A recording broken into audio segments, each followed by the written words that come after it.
사람은 누구나 자신이 부끄러워하거나 자신 없어 하는 부분이 있습니다. 곧 자신의 약점이죠.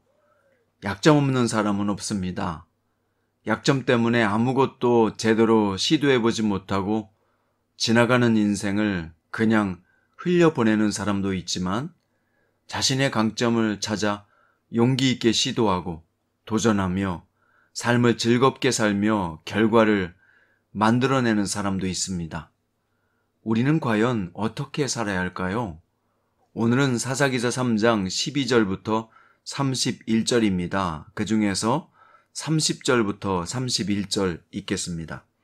그날에 모압이 이스라엘 수하에 굴복하며 그 땅이 80년 동안 평온하였더라. 에훗 후에는 아나세 아들 삼갈이 있어 소모는 막대기로 블레셋 사람 600명을 죽였고 그도 이스라엘을 구원하였더라. 아멘. 오늘 말씀의 제목은 관점을 바꾸면 약점이 강점이 된다 입니다. 이스라엘이 가나안 족속을 쫓아내지 못해서 생겨난 가장 큰 문제는 가나안 우상들을 숭배하기 시작했다는 것입니다. 원래 목축업을 업으로 삼았던 이스라엘이 농사를 짓던 가나안에 정착하자 제대로 되는 것이 별로 없었을 것입니다. 농사란 게 쉬워 보여도 실제로 지어보면 열매를 맺게 하는 게 보통 어려운 일이 아닙니다. 이스라엘 사람들은 가나안 족속의 농사 짓는 법을 배우고 싶었고 그들의 생활과 문화에도 관심을 갖게 되었을 것입니다.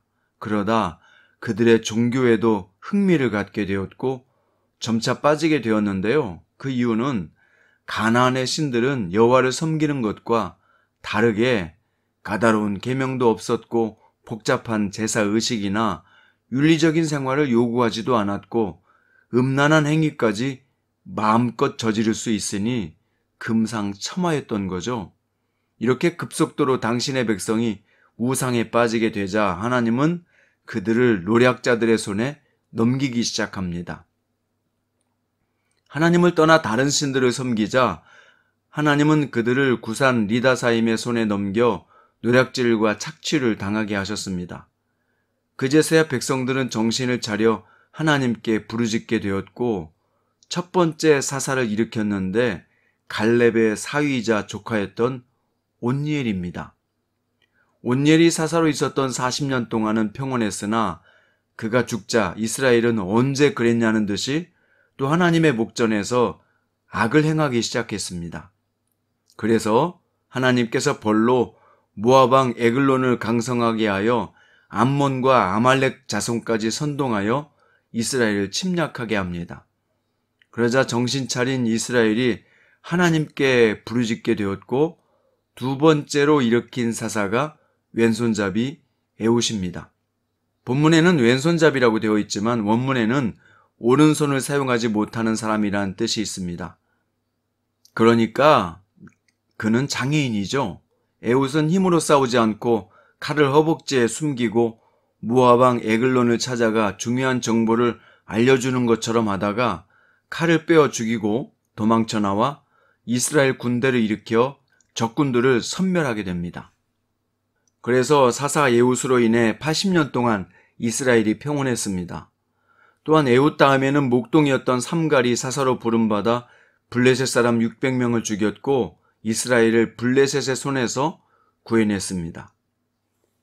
이게 오늘 본문의 내용인데요. 우리는 본문을 통해서 무엇을 깨달아야 할까요? 하나님은 이 사사들의 구원을 통해서 우리에게 무엇을 가르쳐 주길 원하실까요? 위기에 빠진 나라를 구한 사람은 오른손을 사용하지 못하는 에훗이었습니다.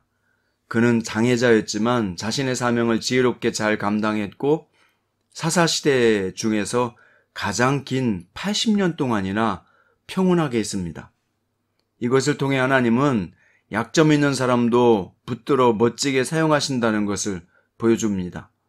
중요한 것은 강점이 있고 없느냐의 문제가 아니에요.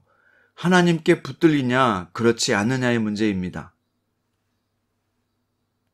아무리 강해도 하나님께 붙들리지 않으면 그건 그저 약한 사람에 불과하고 약점이 많은 사람도 하나님께 붙들리면 강하게 되는 것입니다.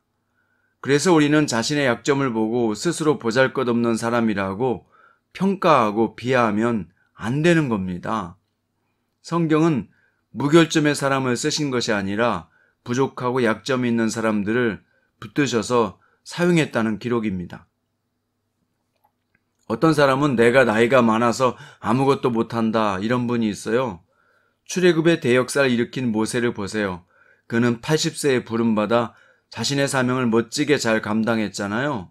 또 어떤 분은 나는 여성이니까 약하다 생각하는 경우도 있어요. 그러나 드보라 사사나 에스더를 보세요. 야빈의 군대 장관 시스라를 죽인 것은 헤벨의 아내 야엘이었습니다. 또 예수님이 돌아가실 때까지 마지막까지 남아 지키고 무덤을 찾아간 것은 남자가 아니라 여성들이었어요. 또 어떤 분은 보니까 가난해서 못 배웠으니까 몸에 장애가 있으니까 성격이 불같아서 등등 자신의 약점 때문에 하나님의 일도 잘 감당할 수 없고 하나님도 자신을 사용하지 않을 것이라고 단정짓는 경우가 있습니다. 그런데 주의 깊게 살펴보면 약점과 강점은 따로 놀지 않고 같이 있습니다. 다시 말하면 약점은 곧 그 사람의 강점이에요. 강점이라고 생각하는 것도 알고 보면 그 사람의 약점입니다. 예를 들어 나이가 많은 것은 그만큼 인생 경륜이 많다는 것이요. 성격이 급하다는 것은 어떤 일에 열정이 잘 붙고 금방 시작한다는 뜻이고 몸이 약하면 그것 때문에 활동은 많이 못해도 기도는 많이 할 수 있다는 뜻이며 가난한 사람은 마음이 가난해서 다른 가난한 사람의 심정을 잘 알고 잘 다독여 줄 수 있다는 뜻이고 특별히 잘하는 게 없다는 사람은 뭐든지 보통은 한다는 뜻입니다. 역시 강점이라 생각하는 것도 반대로 생각해 보면 그게 약점이에요. 그러니까 사실 관점의 차이란 말이에요.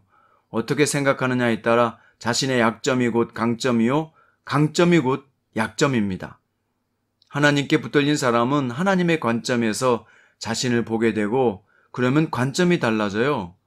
긍정적인 관점으로 할 수 있다는 관점으로 하나님의 사랑을 받는 사람이기 때문에 나는 소중하고 귀한 사람이라는 관점으로 말입니다.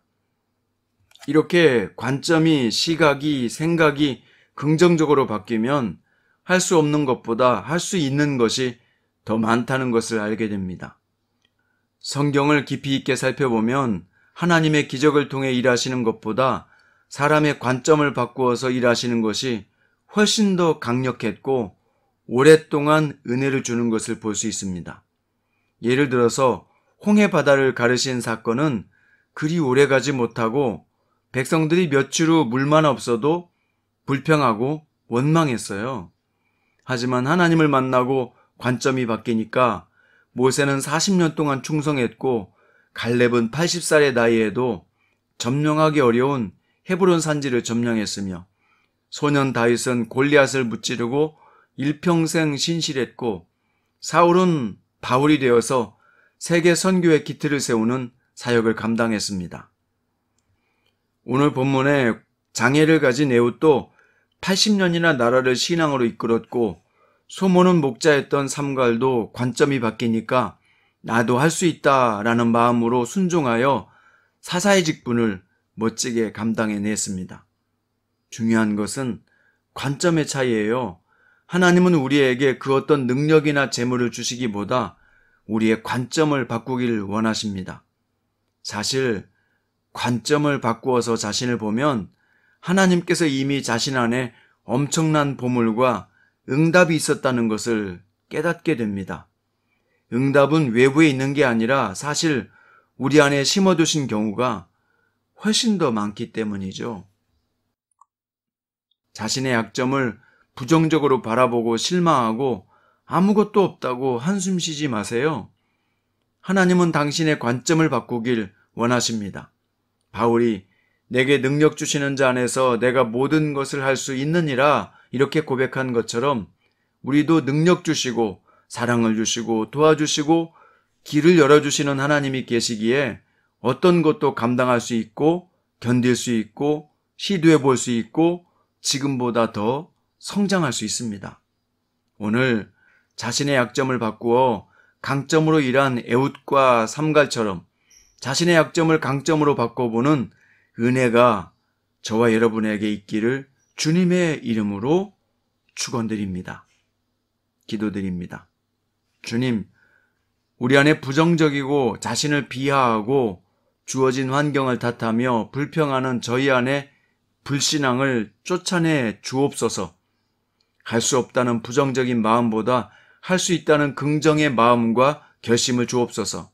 실패를 두려워하여 아무것도 시도하지 않는 인생이 아니라 설령 실패하더라도 도전해보자는 긍정의 마음을 주옵소서. 약점으로 인해서 의기소침하고 낙심하는 영혼이 아니라 그 약점이 곧 자신의 강점임을 깨닫고 하나님을 의지하여 매일 일어나는 불굴의 신앙을 주옵소서. 오늘 또 살아계시며 우리를 도우시는 예수 그리스도의 이름으로 기도드립니다.